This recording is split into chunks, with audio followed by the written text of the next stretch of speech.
but then suddenly as you see the stock market crash today and yesterday, everything starts going down once, and then everybody say that, the crash is imminent. So therefore we are only writing or publishing newspaper from a larger extent, but how does it help the guy on the ground?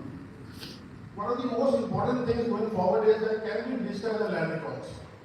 There is a concept of blockchain. Everything is easily available. But irrespective of what you might say, and then Karan would talk about that equally well, the only recourse to a bad land record is when you go to Supreme Court and that tells you that, so somebody is sitting 40 years back, and hence, the land which you bought is not yours, it also belongs to somebody else. So, what do you do at that stage? Today, when everything is so digitized, everything is on RERA platform, RERA websites, why do I have to go to a land, let's say property registration process, which is equally time consuming, and you see this property registration offices across the country, they look the same, We are spending 7% of the property value to register the property. There's not even a decent toilet there. So why does one have to go to a property registration place to get the property registered? Is a very, very important question. Not that technology is not there. It only requires the change in the mindset of the regulatory framework, as well as doing something to the effect that it adds value to everybody. So the question is, what is being done globally? Is it being done locally also? There are enough software available, there are enough platforms available globally when you talk about AI, artificial intelligence for that matter. I had prepared a little presentation, but I know that it's only going to be verbal, so maybe, I can talk about some names, There are something called everything else compared to what the builder is telling you or the broker is telling you what you would be doing for yourself, and has a very clear benchmark. Today, what's my best answer for the property rates which is to be sold at or bought at is either the broker telling me or on the website, but do I really transact? Let's say it's a very people dependent process. So, liquidity, we are very sure that way forward international university and for example, Director has a startup area called PropTech. We are supporting a lot of kids today who are young and energetic, have a different vision and ideas to look at PropTech from a very, very focused perspective. And some of the discussion we are having is an outcome of the problem which we have faced, and therefore the way forward from a technical perspective. Now, one more thing is, we're talking about sustainability. That was one of the things we want to ask you. Net zero is the way forward. 2047, we have to be net zero to a large extent, whether we are 50, 60, 70, 80, doesn't really matter. But what does it require? It requires green building is not a net zero building. I think some of us keep getting confused whether green building is same as net zero. No, it is not.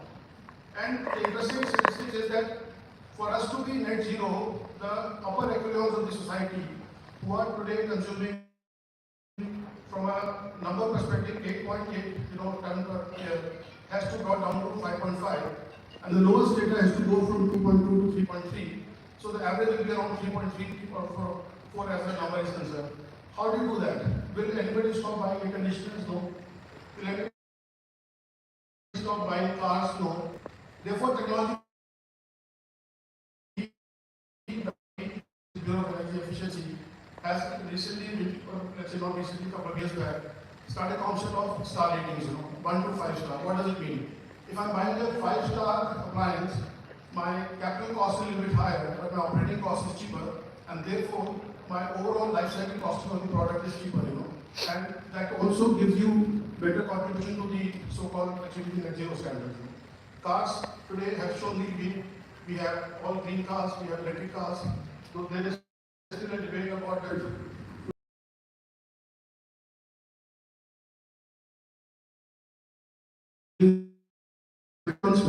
There is a way forward, and I think very safe or not with that. I think that's what other day. At the bottom of the pyramid, the technological adoption. Nobody can say that our buildings are the best technology which we use at the end of the day. We are still using brick on brick. Precast is the way forward. 3D printing, I don't know to be honest what I said. But the whole concept is this is the only business which at the end of the day has a very, very strong adaptation possibility of every kind of a technology which you put in place.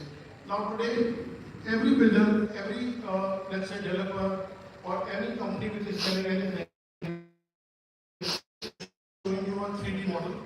It's showing you absolutely what you call as a virtual reality show, which somebody can immerse into, sit in a conference room, sit in a maybe a theater, and see the entire project unfolding in front of you, which was not the case earlier. There are also things I've seen in Australia where you can sit in front of the architect, he will tell you what floor you don't like it, change it. In half an hour, you can have 10 to 15 combinations of various interior finishes, and you can leave the place like a bespoke tailoring of a suit that is, best only place in the world. And you don't have to say that I don't like it because I don't understand what the artist showed me as, let's say RL number XYZ or the paint part of it, but I don't know what ABC from the designer can do. So these are the way forwards. How would you like it to be? I think that's not important. I requested my son to give me some statistics. I think the global AI market is standing at $700 billion. And the most important part is not the number, but the CAGR, compounded annual growth rate, is today 33%. Anybody who is now putting money into such things is seeing the future. And I think we have to be future ready. To say right side to extend is not easy. That